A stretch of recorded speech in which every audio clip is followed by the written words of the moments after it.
Welcome back to the State Farm Analyst Desk, where Cloud9 look to recover from their first loss of the split versus a fairly confident Golden Guardians. But to start us off, Jat has some thoughts on why C9 is the best team-fighting team in the LCS. Despite C9's loss to TSM on Saturday, they've still been the best team in the LCS this year, and for a number of different reasons. They've had strong map control, incredible communication, and exquisite execution. All three of these things were on display during a mid-game team fight against Dignitas. Getting into this clip, you can already see the map pressure that C9 was applying. They've pushed the top lane all the way in, they've pushed the mid lane up beyond the halfway point, and Licorice, who was bottom lane, has been off the map and is moving towards the fight. It doesn't give Dignitas that many options. The thing that Dignitas is trying to do is wrestle some control back of the mid lane, and you can see they don't have much initiation. Grig misses Cocoon. The only other form of initiation Dig would have would be Froggen's Q on Anivia, and even though we don't see it yet, the fight's kind of already over. I'll show you why. huhi's the only member on Dignitas without his flash.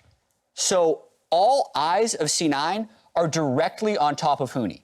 The main initiation from C9 is likely coming in from Blaber, so he's going to look to flash directly on top of huhi, and Vulcan is completely on the same page and will be joining him partway through. Watch how fast this initiation happens. Boom, boom, they knock huhi back, and we're going to pause one more time, because the Gragas ultimate had a few effects. Not only did it knock huhi up, it walled two members of Dignitas off towards this river as Licorice runs to join the fight. And since huhi has begun to channel his culling, he's unable to turn around to avoid a Cassiopeia ultimate. So Nisqy, even though he's temporarily stuck behind a Anivia wall, still has flash, has begun casting his R, and is going to be able to hop right over this wall to land the killing blow onto huhi. It just so happens that he gets a 3-for-1. He stuns both the Anivia and Johnson's AD carry to let them completely clean up the fight. And here you see just a little bit of indecision from Cloud9. Dragon and Baron are both still up, so they decide, Baron, Dragon, there's a push and pull where they fairly quickly decide to split people between objectives and take both. And I was really curious how that decision was made, so we took a look. Can we get dragon? Can we Dragon? I think can we go mid or what? I think we can get both. With the dragon first. We need dragon first. I don't want them to get dragon. I think MF do it. I think MF do it. Casual come. MF do it. Casual come. Okay. Really cool communication from Cloud9. Plays like this and communication like that, where people can say things and quickly be switched to a different objective, require huge amounts of trust and a lot of practice. So C9 continue to be the best team in the league. They move into this game against Golden Guardians at 12-1, and I can't wait to see it. Well, Cloud9 had exceptional team play during that. They did suffer a defeat recently that we have to revisit against TSM, because right now, that's our only blueprint for how to take down Cloud9. Yeah, and you heard Jat talking about how they're the best team fighting team in Cloud9, so if you're going to beat them, you have to actually beat them in team fighting phase, and I think that's what TSM did really well. They hung with them through a smart and mechanical play around the top lane, so the game was pretty even heading into the 20-minute mark, and then they made these monstrous team fights. Yeah, I think it started off they had a really strong level 1, TSM did, and then after that they played normal TSM style, which I think is their identity, where they're ganking top. And a good thing they did is they actually grouped a lot more than we've seen TSM group. And I think we're starting to notice that's kind of C9's strength, is where they can actually group together and team fight well, and TSM was actually taking it to them this game. How much did this early focus in the top lane affect the rest of the gameplay? Well, really important, because when you play against Shin, you're always thinking like, this is not a strong laner, it's just a tank, we can ignore it. But the bad thing is he's just gonna global to the side lanes. So if you're actually able to take your focus and pressure the global, it kind of it makes Shin not have an ultimate. And now you're playing like a really uneven kind of fight that you're going into. The roster swap from yesterday for Golden Guardians also brought Sett to the table as a support. So what does that offer for them in terms of composition? I think, especially when you pair with the Kalista, you're able to basically throw the Sett in or save him from situations when he gets in trouble, and then Sett can potentially find different opportunities to ult people into the team if you already have a gap closer throwing you in. So it opens up a couple new angles, but I also think it just allows you to take a power pick while still finding different top lane matchups. I mean, I want Sett gone. I think that champion's too strong, and if Golden Guardians is able to flex it, which they've shown they are, that means the champion is actually stronger in their hands than other teams. So that's a champion that we shouldn't see today. As good as Sett looks when he's going over 9,000, is it Goldenglue that actually has to go Super Saiyan during this game, though? Yeah, I think that's the key matchup was Bjergsen playing the Zillion against Nisqy, held him in check, allowed him to get better roams off, and then Nisqy still made a lot of good plays, but Bjergsen was always there with him. And so Goldenglue needs to be able to contain Nisqy at different points and then match him when the roams do happen. Yeah, they need to get some really good groupings off. The way that TSM was playing, where they're getting these kind of group fights a lot, like Goldenglue needs to be able to rally his team, not necessarily around him, but together where he's going to be there and matching Nisqy always. What do you make of a Caden's ability coming back into this to try and facilitate the mid lane for some early leads in the solo? I'm not sure how they're going to play with the mid-jungle synergy. I think... Or not in a case, yeah.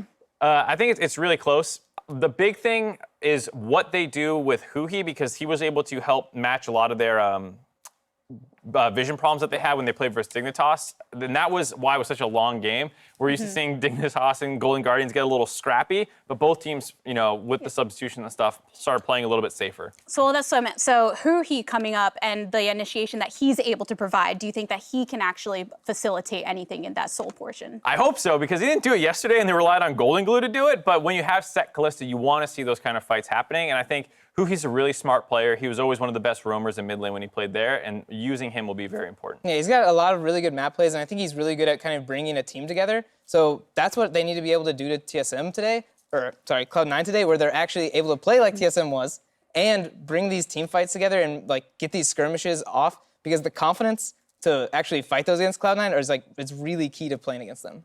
But if we're looking back over to some of the strengths of Cloud9, we talked a lot about what Nisqy can offer. Licorice was focused a lot during that last portion of the game. So what do you want to see from him in the fact that he's able to adapt usually pretty effectively when he is focused? I think Nisqy had a great game in that game that they lost. He played super well. And I'm looking more at the other members to step up a little bit more. The solo laners have a really big champion pool, and Jat was pointing this out on the JLXP.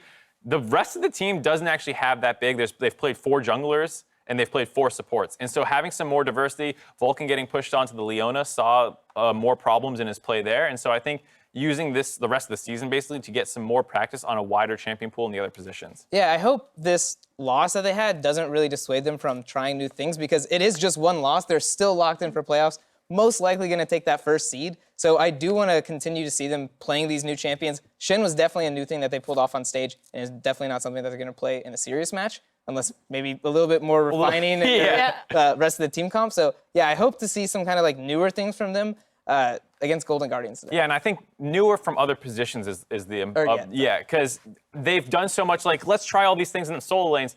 Solidify your solo lanes a little bit more so you can try Blaber not on Lee Sin, Elise, Gragas as basically the only 3 things. Well, we saw the Pantheon from Closer on Saturday, and I mean, I'm going to say it, North America needs to play Karthus jungle. I really want to see it, and Blaber's kind of a crazy guy. Why would you do Blaber? I want to see it from him because he's a little bit of a crazy guy, and Karthus is really good at jumping in and dying and facilitating aggressive lanes, which I think he has. So I hope to see new jungle picks. The tale of the Karthus for years from the analyst desk, but it's time to get into our second game of Monday Night League.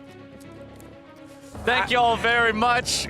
Jumping in and dying. I will bet you dinner that Cloud9 do not pick Karthus this entire split, Flowers. I don't want to take that because I know they won't pick it either. Okay. I don't think it facilitates the way that we've seen them play League of Legends. Yeah, that's more. They're more of an early game action style. Yeah. And farmy. As fun as it is to kill wolves on spawn over and over again and then press R if somebody gets low, I don't think that really fits in with the game plan. But they do like to jump in and die sometimes, as we saw earlier this weekend. Yes, sir. Golden Guardians also with a very different first game of the weekend versus Dignitas, where Dignitas did not really contest them on anything. I think Cloud9 are going to be the complete opposite, as we've seen from their play. They will contest you on pretty much every objective.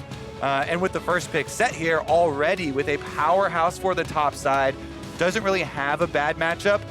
Some of the big choices, of course, a lot of top laners have talked about with Aatrox. Later in the game, with your range and your mobility, you do have a lot of options. And some people like to be in that driver's seat. Well, this champ sucks going too fast, Flowers. I was going to say the other options, like, outscale him, KO, don't matter. matchup, blah, blah, blah. What does matter is the fact that if you look at the stats when those 2 champions were locked in, Aatrox currently has a 36% win rate in the LCS. Sett has a 73. 73. That's twice as much as Aatrox. It takes 2 Aatroxes to make a Sett. Well, I also like what they're following it up here. Cloud9, we talked about trying to force stuff early. Pantheon, perfect jungle champion for you right now. Even though the win rate in solo queue is very low, for professional play, they can make use of your stun that you can just go for level 3 ganks immediately. Even tower dives very early on. Because of your directional immunity with the shield, Pantheon can often force a lot of trades like that.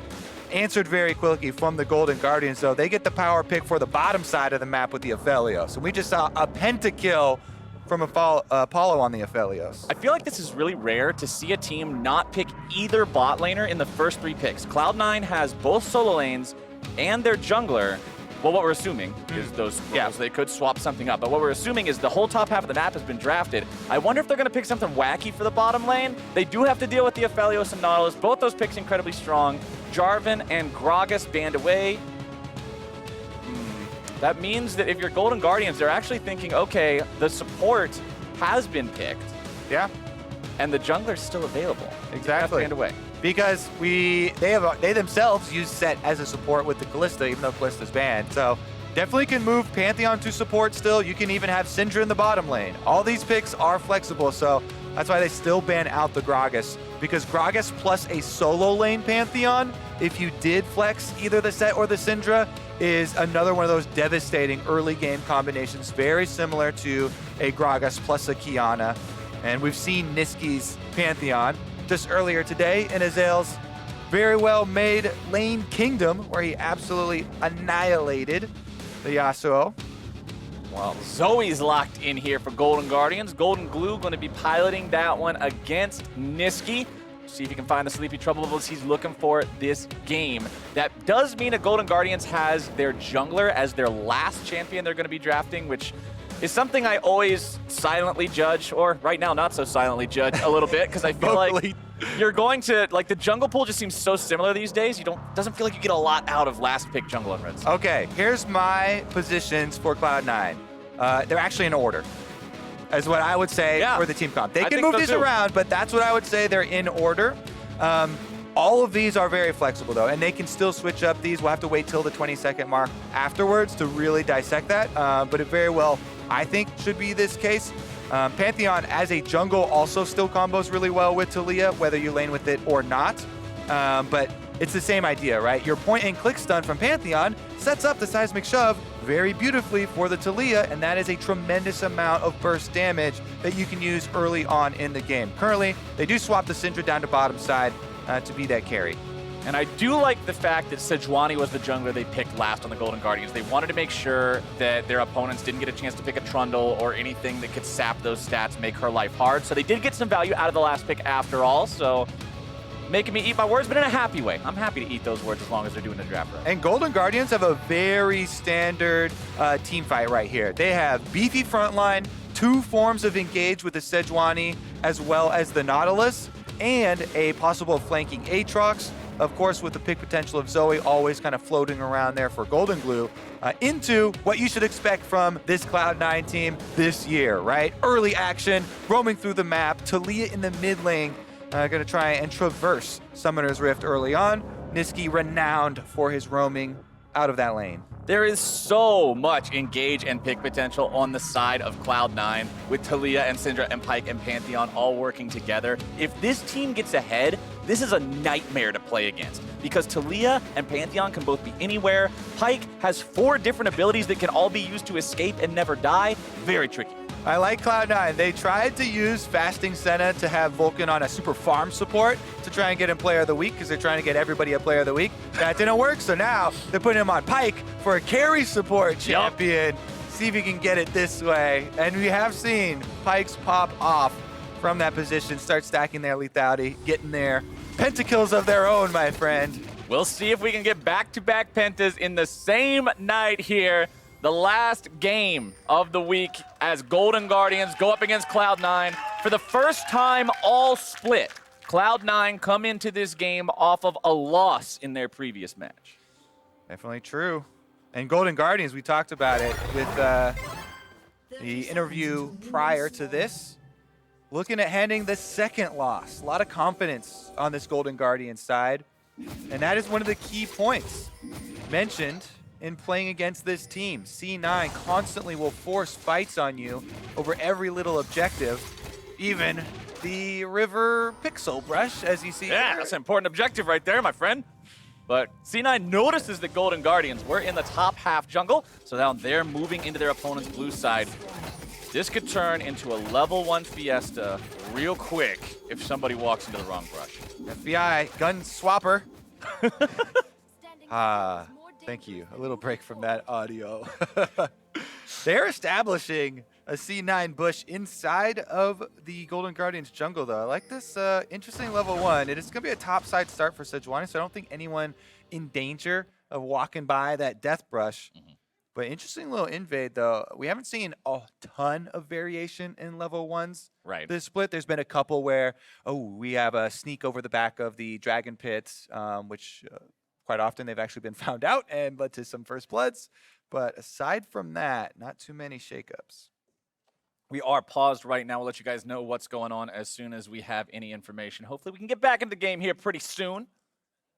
Golden Guardians have a task that, honestly, despite how much confidence they may have, it's still really difficult to take down this team that has been slamming everybody so far. Jat's breakdown of how they were able to team fight so successfully against Dignitas, use their abilities together, make sure they had the same target prioritization and the same timing when they went in on those targets, just shows how effective this team can be. And that goes back to what I was talking about with these team comps.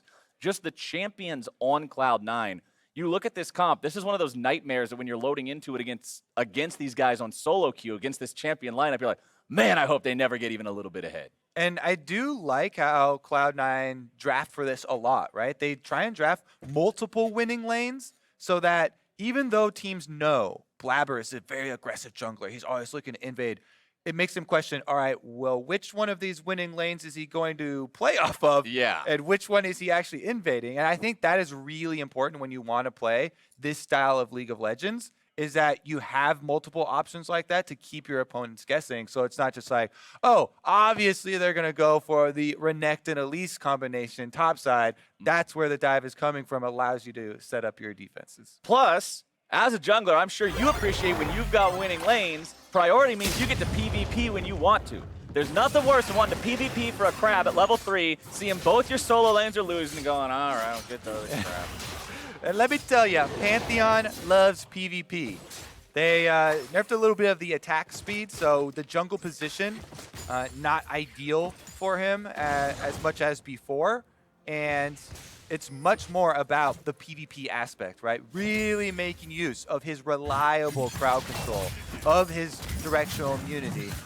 And we'll see if he can actually make that one happen here. They start off on your screen, as you saw, blue stolen here off of the invade. They pop over the wall, and he's doing blue into his own red, try and possibly clear back up to the top side, I would think. So we're not going to see full-on vertical jungling, clearing out your opponent's side of the map, and then the same thing being done by Closer on the opposite side. Instead, he'll head back over into his own jungle, as you mentioned, and Closer's just going to come up to a blue buff that's not there. Exactly. That's another thing about when you pick multiple winning lanes, just look at the state of the map right now. You see this top lane pushing like that?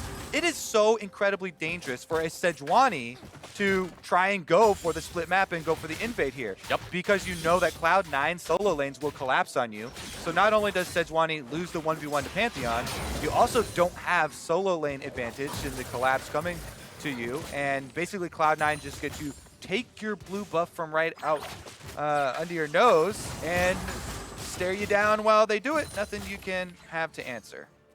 As Nisqy continues maintaining that pressure in mid lane, Goldenglue gets familiar with the sights and sounds of the mid lane tier 1 turret and everything associated with being close to it.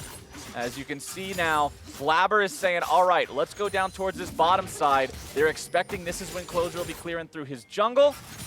They'll take that bottom side crab as well, just in case the Sejuani would be there to contest it. You saw Nisqy move over before he made his back happen, but then takes the opportunity to go back and shop up before he returns to the lane. And I do want to point out something with Blaber and with Cloud9, how you want to play the game when you're trying to establish jungle difference, right? He counter jungles on blue, makes his way back over to this red side, but doesn't full clear back that way.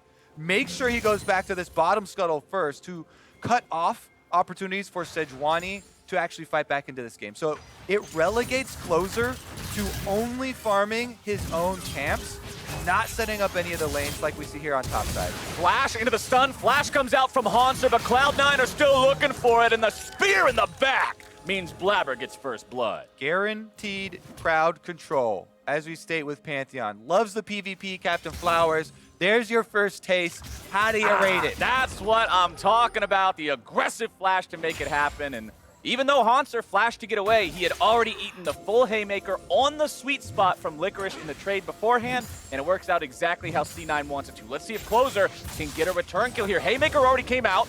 Closer looking to find that follow-up CC, but Licorice did not use his flash getting the kill beforehand, so he's able to flash away and stay alive. Meanwhile, in the mid lane, since they just saw Sejuani top side, they can easily play up here. Nisqy going to be able to shove this wave. He knows that there are wards that see him right now. It becomes a lot easier to make that roam after pushing once Taliyah does get her level 6. But let's take another look at the counter from the Golden Guardians. Hauntzer actually, really good placement here from Licorice to get in between the minion waves so he can get his own stun to buy Blaber the time to get up there and get in range. And then, as we keep saying, it's so easy just to flash shield vault for the follow-up stun there, and they're able to pick up that kill. But Licorice starting it off. It's always about top laner starting it off there. Ooh. Well, Nisqy's almost starting off a full-on kill against Goldenglue here. Waits for Goldenglue to flash away. Does not flash after him. The counterattack has come out from the side of the Golden Guardians. Blaber jumps forward, but only onto a minion to close the distance, but that's okay. Vulcan has that Q to try to bring him back. They don't quite have the damage. Man, that was close. Very close. I actually think Blaber should have stunned the Nautilus instead of the Sejuani, as Closer just got off the charge. But he was trying to catch on the closest target right there. Yeah. In the end, they still push forward and get a plate. No kill have for Cloud9 this time around, though. As I think Nisqy did a very good job, not only in his 1v1 with Goldenglue, but then you saw him actually walk into the two members of Golden Guardians as they come to gank him to try and bait them around, to stick around for Vulcan and Blaber. It's these types of solo lane and ganker relationship that are very important. Well, talking about that relationship, they're looking to get awfully familiar with each other here in the mid lane as Nisqy grabs himself the second kill of the game for Cloud9 with Blaber and Vulcan, the Goon Squad, showing up to help him. And again, just highlighting the two main points of this Pantheon kit that we mentioned that make him so much better in pro play than in solo queue. And it is his gank assistance with the shield vault and the immunity with the Aegis Assault, chugging off those power shots. Cloud9 up to 1,500 gold ahead of their opponents from these kills and the fact that they're able to build advantages through them. Licorice will be stealing away the enemy red buff, but he finds himself in a spot that might be dangerous. The red trinket finds him out. He goes for the showstopper, but remember, Sett has no mobility. As soon as the showstopper comes out, there's no other way through him except trying to fight back, but that's not happening. Good collapse from the Golden Guardians, as now they're going to start off a 2v2 here in the bottom side. Dredge line from huhi. It's going to find some damage onto Vulcan, but nothing more. And wait till you get level 6 in this bottom lane. Syndra Pyke, this is the big power spike you're looking for, where you're looking at the resets for Pyke Ultimate. They work super well together because as soon as Syndra has access to an unleashed power, you're able to just focus fire on the enemy support. Right now, huhi's still level 4 on the Nautilus, while FCI is level 6. So even though you usually want to take down the carry of the opponent team, if they have the lower level support like that on the front line, melee champion like that, you just blast them and you get the Pyke the reset on the ultimate, and they're able to chain through that way. But instead, they're just going to use the priority on bottom side to go grab the objective here. Ocean Dragon for Cloud9. They also stole the blue buff away and gave it to Nisqy. Cloud9 has had so much control over the buffs this game. They have taken every single buff except for the first red of the Golden Guardians. Now, granted, Licorice did steal it only to have it immediately taken right back, but it's the thought that counts. Let's take a look at how they found it. Yeah, we're getting another look at the hide and go seek here. Sweeper did reveal Licorice in that brush, and as you stated, he's got no dashes. He's got no escape. No. He can fight his way out here, make it look like a decent little scrap, but that's about it. And they close in, finish off the kill. Goldenglue actually the one that got the last hit, so could be a little bit more annoying of a Zoe if you start to see some roams from him around. Thankfully for Cloud9, they had already burned those summoner spells early, so Zoe would have to find opponent summoner spells if she was to make that surprise play. Nisqy just roaming around again, this time helping Vulcan with the Rift Herald here in the top side. Cloud9 bringing their jungler over here now as well to make sure they're able to secure this one. Nisqy will throw a couple more rocks towards it to make sure Blaber's able to complete the job, seal the deal. And once that eye opens up one more time, there you go. Smite to secure it. And with Rift Herald Eye picked up, they've still got all the time in the world to use that one for some extra plate money. Golden Guardians making a move on the bottom side against Zven. A good sidestep's going to keep him in just a fine position here. Huhi gets away with a good dredge line. Vulcan goes for a flash into a skewer, but he will not have the distance for it. But if we're talking about distance, Taliyah is able to close it there with the wall. Here comes the Pantheon. This is the composition. This is how oppressive this combination can be. Exactly. From Gem Select, it's the synergy there. Both ultimates come in. Nisqy roaming down, Blaber over the top, and it is a couple of quick kills. What they're doing right now, take the turret plates by hand. The turret then gets a bunch of bonus armor off of those, and the true damage from Shelly will ignore that to be able to get it down low enough so they can actually burn through and get the entire first turret bonus and all of the plates. Nice trade coming out there from Goldenglue, getting the better of Nisqy in that one. But as you said, it's all about the bottom lane. It's all about the plates and that first turret money in Cloud9's pocket. 3,000 gold ahead, 10 minutes into this game. Very nice early lead. They also have the only Drake of the game so far, as you pointed out earlier. Ocean that Drake. The second one is Infernal, means we'll get either another Mountain Rift or a Cloud Rift after that one is down. But C9 have those ultis online, and they can do plays just like this one. Yeah, we're going to start it before we saw the flash from Vulcan, because Nisqy and Blaber are going to clean that one up, no problem, even though they didn't hit the Q.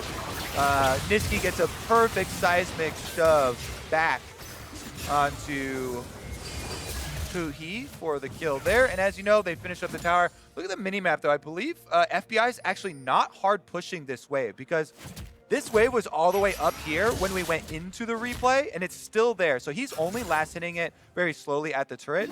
Just now, it is finally starting to push back out, but he's trying to get that extra CS for the team while there's not really a point that Cloud9 can hard pressure right now. This puts a bit more pressure on your other two lanes. Goldenglue trying to wave clear mid, top side for Hauntzer, and trying to defend against the power play of Cloud9, since because that wave isn't pushing back immediately, it does give C9 the freedom of having Vulcan on the Pyke roaming around and not having to immediately have their bottom lane back down there.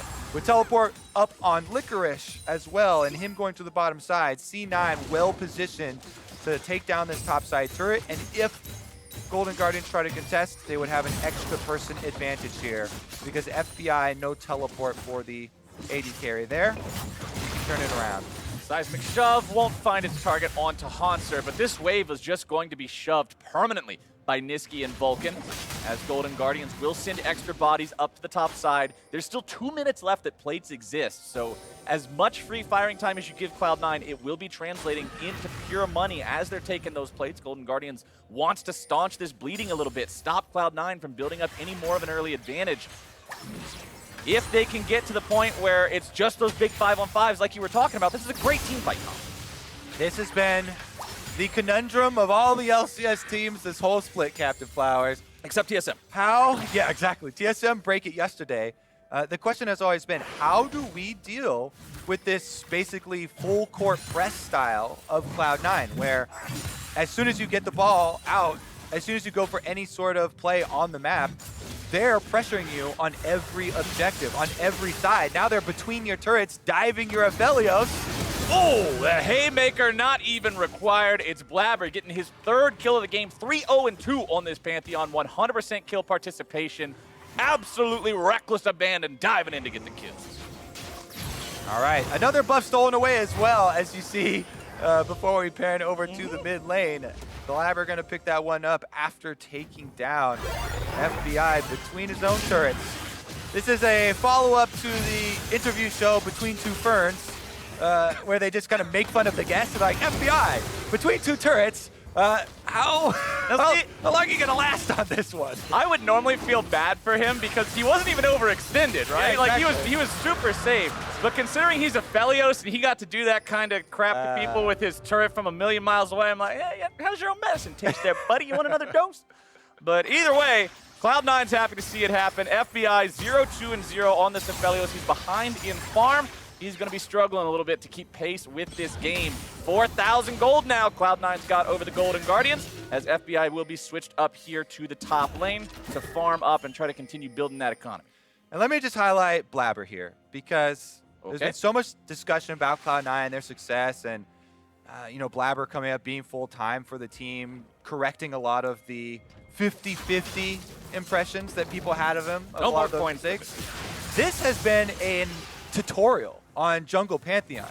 The strengths that we mentioned in Champ Select played out before your eyes in a professional game on stage here to perfection by Blaber. And he's kept up the pressure, diving those turrets, punishing the side lanes later on. Oftentimes you'll see some of the early game played out really well by Jungle Pantheons, but then they fall off, they have a missed ultimate, or they fail to keep up the pressure later on. Not so in this game. And Cloud9 now eyes towards mid lane as Licorice actually going for the 1v1. Hauntzer getting the better of him early on, but remember, you can't really judge a Sett 1v1 until the Haymaker comes out, because it can swing the fight so incredibly wildly. As Blaber's not in too bad of condition up here. You can see it looked like Goldenglue was almost able to find some Zoe damage there, but Pantheon E is so effective at stopping these kinds of things, unless the E is on cooldown, in which case 2/3 your HP goes bye-bye, but Goldenglue also dangerously low. Yeah, and they also use the Sejuani ultimate there, so every time you do take a hit like that, you gotta count the cooldowns used by your opponents. Sejuani ultimate is one of the big initiators for Golden Guardians, and Blaber could just heal right back up off this Scuttle Crab. Big Baron Pit enhanced Scuttle Crab as well, known as Shelly. Baron Pit enhanced Scuttle Crab. Maybe that's what Rip showed it. It's just a Scuttle Crab that ate the eye. So I remember the lore. I don't know where I saw this, but the lore was that Shelly is actually just a Scuttle Crab that got corrupted by the evil Baron power. That's what I said, an ATI. Exactly, that exudes from that pit and morphed into this turret-destroying giant Scuttle. Mega Crab. Well, that Mega Crab has been acquired here yet again. Cloud9 have command over that one. You can see Blaber's inventory working on that first lethality item as well. Importantly, Vulcan has the Umbral Glaive. I mentioned last game about how this gives you a lot of extra vision control on the map. We'll see him try to use that. Huhi actually has a pretty substantial vision score lead over him right now, so he's doing a good job trying to sweep away some of this vision, prevent Cloud9 from getting further ahead. Here's what I see when I look at items. All right, what do you see, bro? It's triple Super Soakers. Have you ever seen that many? It actually reminds me of playing... seventh grade when I was squirt gun fight with your boys. Yeah, so we used to play Capture the Flag with Super Soakers. And if you get shot once and you have to go back to the other side, they just need a couple more here to actually have a full game going. Oh, ours was just team deathmatch. You just shot until you ran out of water in the tank. But Shelly is summoned up here in the mid lane, nearly taking down that tier 2. Huhi nearly gone as well. Vulcan eats the brunt of the damage from Goldenglue, but hey, that's just fine. He's Pyke. He can heal right back up as soon as he's out of vision. You can see already back to 80% HP, and the C9 push continues. They were not able to get to tier 2. Importantly, Golden Guardians hold on. Definitely important for them to hold on to tier 2, but they have to start to worry here as Cloud9 are eyeballing that flag on the Nexus. They knock down one more layer of defense and start to move in. You can see already Golden Guardians trying to prioritize some of this defensive vision. Control Ward immediately popped down in the Pixel Brush here, topside river, and they have one in bottomside river, prepping for this Mountain Dragon to arrive. Number 3 would give Cloud9 soul point, and Golden Guardians look like they want to make their stand, try and cut it off before it becomes that looming threat. That Sleepy Trouble Bubble doesn't find its way onto Nisqy. His mana bar is low, but he's got the blue buff, so he should be fine without having to go back to the base. Drake spawning in 30 is a good time for Golden Guardians to take this Scuttle Crab, give him a little bit more extra control over the bottom side river. You can see all the control wards placed down. 2 of them right next to each other, unfortunately. As another 1v1 is going to be happening here in the top side jungle. Not a 1v1 for long.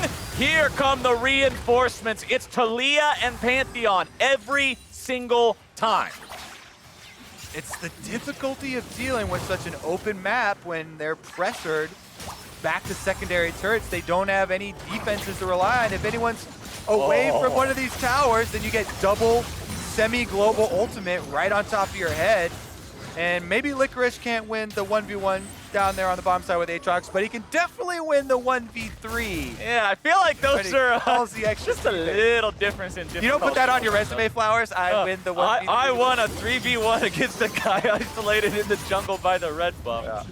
Well, unfortunately for Golden Guardians, that means they will have to give up yet another Drake. As you mentioned, this means soul point. It means everyone after this practically needs to be contested or else you give away the soul. It is just bad news bears all across Summoner's Rift here for the Golden Guardians. 6,500 gold behind. Baron's not even alive yet. Honestly, though, for the league, I'm kind of happy to see Cloud9 straight just return to business after receiving the loss at the hands of TSM. TSM played that game extremely well, pressuring them, fighting them on these objectives. And I already saw a couple of people like, oh, well, 18-0 is out the door. You know, have they fallen? Is it over? Did they just crack the spell here for Cloud9? Nope, turns out right back to business as usual. Same game plan here. And again, moving the steps forward here. Vulcan does go for a bit of initiation towards mid with Blaber running up the middle, but they don't find anyone from Golden Guardians, although they will force them back out of possible territory here around Baron and sweeping through the vision. I want to see Cloud9 apply some pretty heavy setup around this Baron pit. Make Golden Guardians come check it. This team, they need to get a pick. They're not going to have the best time just standing up next to a turret and saying, hey, we're going to threaten this 5v5. Don't do the Nay-Ram, because that's going to end up giving your opponents a chance to team fight with their team fighting composition. Let's see how they decide to play it out here now that we've crushed this 20-minute mark. Yeah, Cloud9 pretty much always play side lanes. They've got big advantage. You see Taliyah up there. You're shoving the wave burst on both sides. And then, coming straight through the river, it's just picture perfect. It's Taliyah and Pantheon. Blaber goes into the fight, immediately popping the stasis, making sure they're not able to return the aggro onto him. However, now he's going to be found by the CC of the Sejuani ult. He goes on a rampage, finding the kill onto the Aphelios. Closer trying to get himself out, and it's Licorice into the back lines. It's Pyke finding the spot with the X. As soon as Hauntzer tries to make some sort of a move, he is just more money in the pocket of Cloud9's support. That is what I'm talking about. Punish them in open ground. C9, 4 for none. All right, Goldenglue, the last hope of the Golden Guardians. He's got a Spell Thief Flash available, even though he burned his own. No Smite. He's not able to find a Smite anywhere on the ground, so no steal will come through. Cloud9 wearing purple. Goldenglue, Golden Guardians, there's not enough gold in Scrooge McDuck's basement to get these guys into a fight that they would beat Cloud9 in at that point. Let's take another look at how the collapse went down. And you see, both of the side lanes pushed already. Teleport comes in the middle here from Licorice because they start the fight before he actually walks up the river.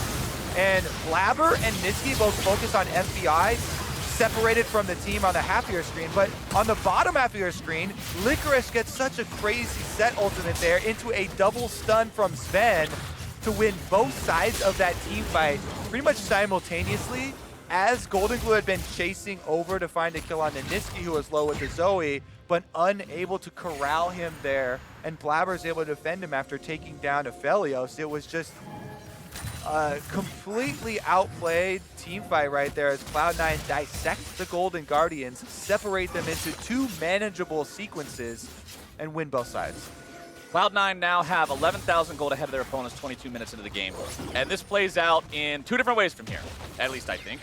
Either you win in the next 2 minutes, which is your Baron power play, which is entirely possible given the lead, or if you can't close the game out by then, as soon as you're done, it's Mountain Soul. You just grab that, and then you can win with that. Things are so difficult now for the Golden Guardians. The timers are lined up in a way that they never really have a chance to even breathe, and Cloud9 will continue to make sure of it. Yeah, they've got plenty of time with this Baron power play, so we expect at least this cannon minion to do a lot of work on the turret and then slowly able to whittle it down.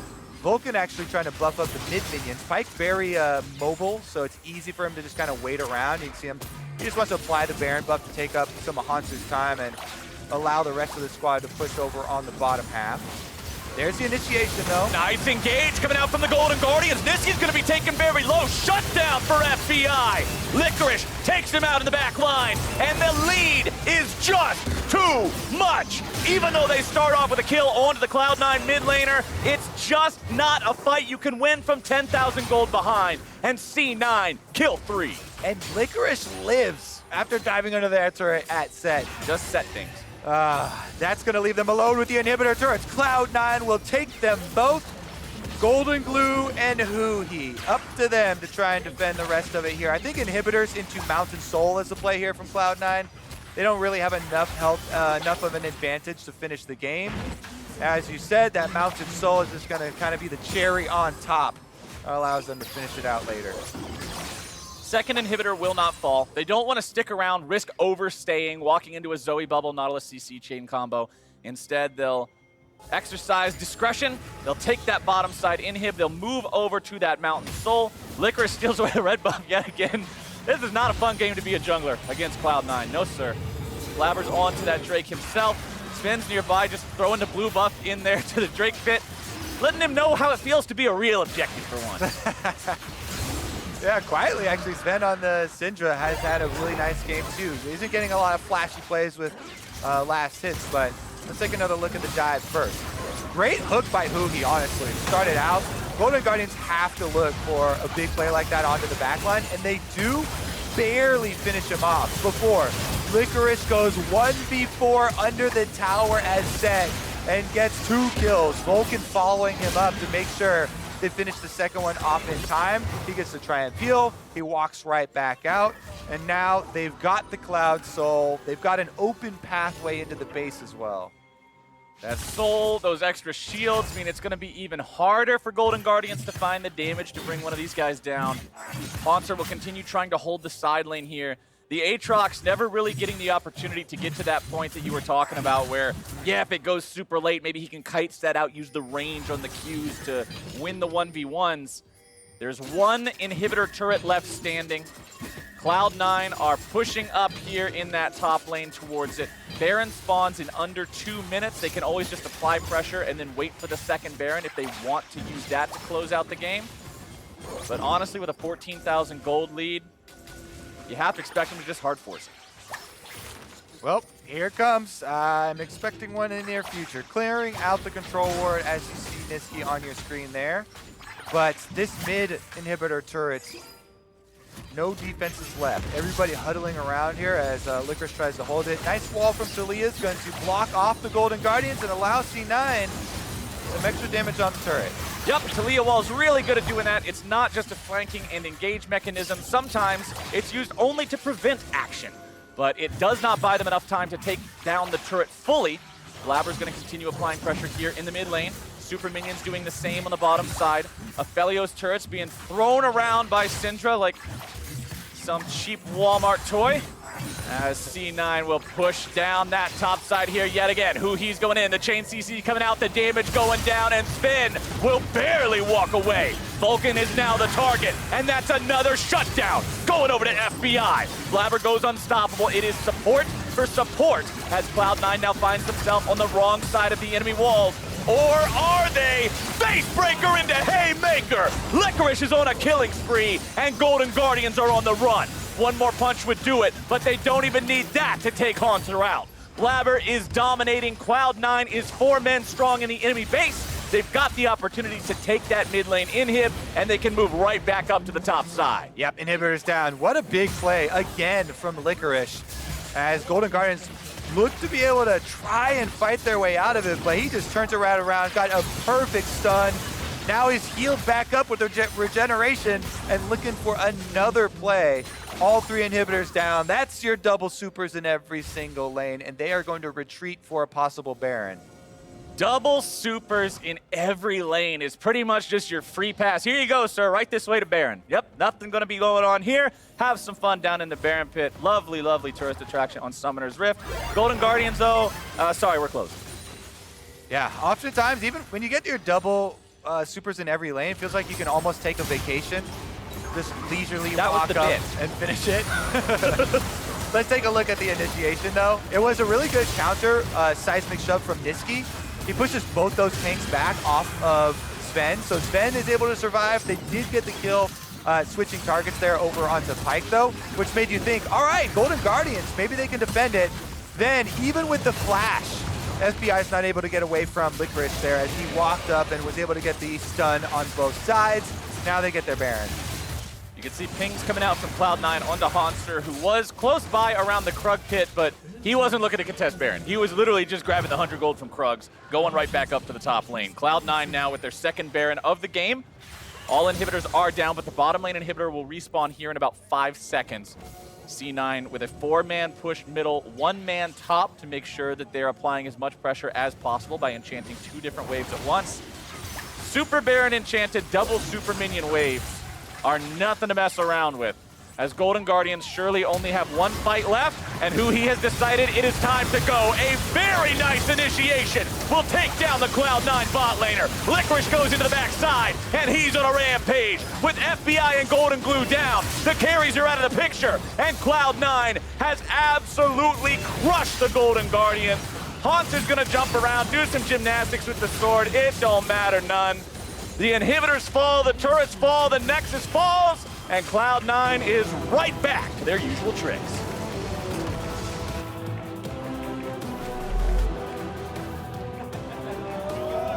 (13-1) for Cloud9, picking right back up where they left off here. Early game power. I really do think Blaber played that Pantheon jungle so well.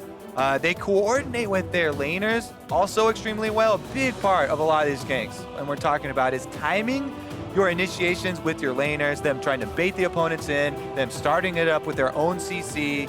And you can see it multiple times in multiple different plays here in this game. Really, really well played once again by C9. As far as the Golden Guardians on their side, them having subbed huhi back in, you could see still, even though they were so far behind, it is huhi flashing in with the Nautilus or looking for these big Nautilus hooks in their times of need when they know they have very few options left. So at least I think, thankfully for them, they do get some positive feedback on the changes that they've been trying to make towards the end of the split here to try and really fight for that playoff spot. Do think that at least huhi, they're finding some good engages, even if they're going to lose the fight anyway. Look, you're going to lose the fight anyway, but it's better than standing in your fountain and just waiting for them to kill everything. At least you have a 1% chance of something popping off and getting the perfect chain CC. That 1% did not proc. Cloud9 was just on top of it daily, nightly, and ever so rightly. Always coordinated, always in the right place at the right time. After this break, Pastry is standing by for an interview with Vulcan. Don't you go anywhere. We'll be right back.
Welcome back. I'm here with Cloud9 support Vulcan. You guys seem kind of cross after your loss yesterday. This was an extremely fast game.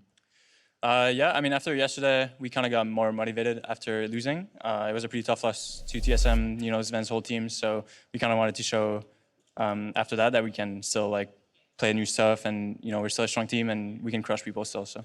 Certainly was a crushing victory. I have to ask though, you know, we've had things like Zven's KDA had to be protected and then that fell down. Then the mid tower had to be protected and that fell down. Has losing some of those things been helpful for the team at all? I don't think we really think about that going into the games. You know, we talk about it outside the game and how it's a fun stat, but it doesn't really change the way we play the game. But maybe like subconsciously, we play the game differently, trying to protect Zven or the mid turret, for example. And then we're kind of unlocked now that we lost everything. We lost the game, lost the turret, lost Zven's KDA. So now we can kind of play free. Yeah. And is that the reason for the Pyke today? Because you play a decent amount of Pyke, but we don't actually see that much Pyke in NA. So was it just a champ you wanted to play, or do you think it actually has a good spot in the current metagame? I think it was really good with our draft because we're playing a lot of very aggressive champions today. Obviously, really fun champ too, and a lot of skill expression. So I like playing Pyke a lot. I think we're just trying new things, you know, because we're locked for first now, I think, going into playoffs. So we kind of have a different mindset where we're just going to try new things on stage because we were a bit one-dimensional, I think, before, and now we want to just expand a little bit more. So without leaking anything, are there more things we could expect in the future? Definitely, we have more thing in the bag, yeah. All right, very excited to see. Congratulations on the victory today, Vulcan. Thank you so much. We're going to throw it back for the Bud Light breakdown. Thank you, Pastry. I love to hear it. Even more tricks in the bag for C9, but another victory for them here today with lots of things going right for them. Yeah, I mean, they had a really interesting draft. We were super stoked to see not only is it the Pantheon Taliyah in the mid jungle again, but Syndra Pyke in the bot lane. Yeah, I think this is kind of a bot lane that we don't see very often in NA, and I think EU kind of like prioritized it a lot last year, where it's Syndra Pyke is actually kind of like a 1v2 lane where Pyke actually gets to leave and Syndra can wave clear and do a lot of things that mostly AD carries can't do by themselves. So it was really interesting to see them pull it out, and it's kind of a nice flex because maybe they do some crazy other flexes because Taliyah is a big flex, Syndra's a big flex, so they can kind of put it in different positions too. And they're also adaptable within the game itself. And what better way to look at that than the Rift Herald play that ended up happening and what they did with that, because they were able to make a lot concur. Yeah, this was really cool because they had multiple people there just a moment ago, but they sent their Pyke back, who has Moby Boots and Compressed W to get down there, and then the Taliyah has her ultimate. So what they were doing there was actually pretty smart by Golden Guardians of trying to pressure what was the weak side of the map, but because there's so much global mobility, Pantheon Taliyah show up and actually punish what should have been the weak side play. It becomes their strong side out of nowhere. Yeah, like this was actually a pretty correct response from Golden Guardians where it's like, we can't contest the Herald, you know, our top lane died earlier, so we're gonna go play around bot side. But as soon as they did it, C9 was able to collapse, and actually, Golden Guardians didn't know they were making a mistake until it happened. And that play in particular, and if you even look at the game against TSM, while the Shen pick didn't work out, you do have that global pressure potential. So what do you make of their kind of emphasis on using these tools to have the overall pressure on the map? I think it's a good thing to be able to learn to play with because it is a bit of an early game window there. I think they scale okay just with having the Syndra and some other stuff, but it is still much more early game focused. And so Reaper actually talked about the TSM draft when they had the same thing with Pantheon Taliyah, and he talked about how he liked that because it forced your team to be proactive, it forced you to close the game out, and you cannot play passive like that. And so that's kind of what you saw here with how aggressive they were forcing plays. Yeah, and it kind of has a lot of communication, like pressure on the team because there's so many tools to use it. You don't want to just sit there and farm all day. So the fact that you have all these tools kind of forces you to be like, all right, I can go do this, I can move this now, and it kind of makes the team talk to each other and make these plays when normally like you could be like, we're scaling, we can chill. It kind of pushes you into this direction. Yeah, and it has a lot of global pressure too. Like we're saying the Pyke can roam and the Syndra 1v2s. You can also just dive because the Pyke and Syndra are just a really nasty post-6 kill lane as well, and you have the double globals, so it just puts the enemy team, if we're ever too far forward, we could die at any moment. Yeah, that's the scary part. Is if you were to play against this comp again, like, yeah, we're looking at bot lane and we're like, yeah, Syndra Pyke, that sounds like a really easy dive when you have Taliyah Pantheon. And then you're also looking at the set and you're like, well, Syndra can 1v2 and then Pyke can go roam top and you guys 4-man die top. It's really not a situation where you go like, oh, they're only gonna go down here. It's like there's a lot of flexibility in this draft where they can go many places. And you notice Zoe had to take cleanse against Pantheon, so Pyke can actually roam the mid and they can just kill the mid laner as well, which they did later on in the game. This was the first time that we got to see Pyke within the LCS, and we've seen him in multiple roles just across regions. So with that, where else do you think he might rep, whether it be with Cloud9 or another team? Pyke is kind of a hard champion because he's not really a laner. Yeah. So you don't really win lane with Pyke. Really, you want to enable him to leave the lane. So you want to AD carry, you can either 1v2 or, I mean, you can kind of do a cheesy thing where you do like maybe Sej and you can like 3v3 the bot lane. But essentially what you want to do with Pyke is you want to unlock the bot lane where your AD carry or whoever's down there is going to be safe and Pyke can kind of leave and influence other lanes.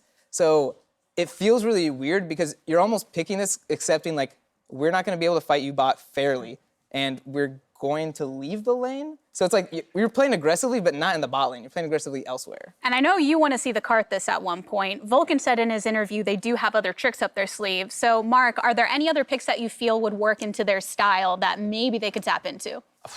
They can play whatever they want. I don't like. I mean, they're on this global hype train. Why not pick Karthus? Yeah, now? they can go for it. Play a Karthus game. Keep your eye out now that the LPL is starting back up. See what crazy crap they're playing and copy some of that. I mean, I believe they lock first seed with this win. So go ham. Do whatever you want.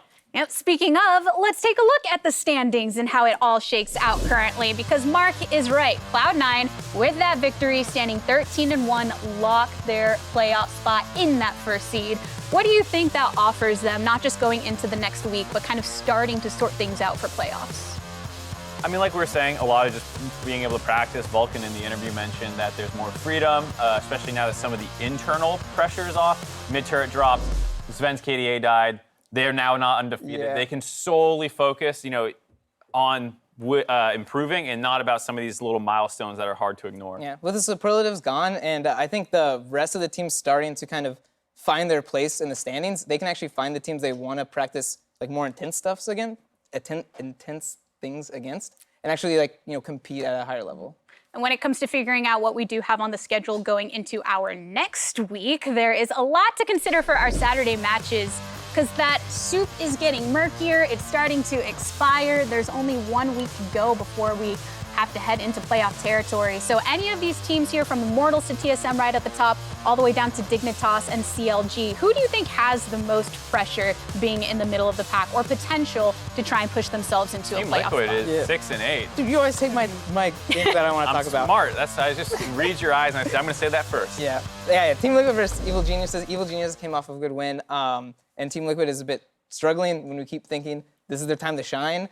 So the fact that their placement is so low and they need to be making playoffs, I think that's going to be probably the most pressured team right now. And they, mentally speaking, still have their eyes on the prize. So any thoughts on, after seeing today's performance, of what other strategies you think they need to be focusing on aside from these swaps? I mean, they just don't look coordinated at all. Core JJ and Broxa died next to each other 2 or 3 separate times where, the enemy bot lane is not showing bot lane. Oh, time to queue in on Nautilus. They had these kinds of mistakes. And so I really need to see, it's not like a champ thing. I need to see jungle mid too as well, but especially jungle support step up. Well, with all of the players making their best effort forward for a spot in the playoffs, we do have to congratulate our MasterCard Player of the Week, which was Bjergsen, who managed to have a heavy hand in taking down C9 in their only defeat so far. No, Bjergsen pulling out the good old Zillion Boomer champ is pretty nice. I mean, he's an old champion, so I really like him being able to pull him off. Not many mid laners in NA can play it very well, and it enables them to do these team fights where they're fighting even numbers, but it's actually not really an even number. And then being able to pull out the Aurelia as a last pick, I think a lot of players are scared to kind of take these riskier picks that if they don't work out, they're going to look really bad. But being able to pull it out on stage is really nice. Deathless too, so it was a really impressive scoreline, yeah.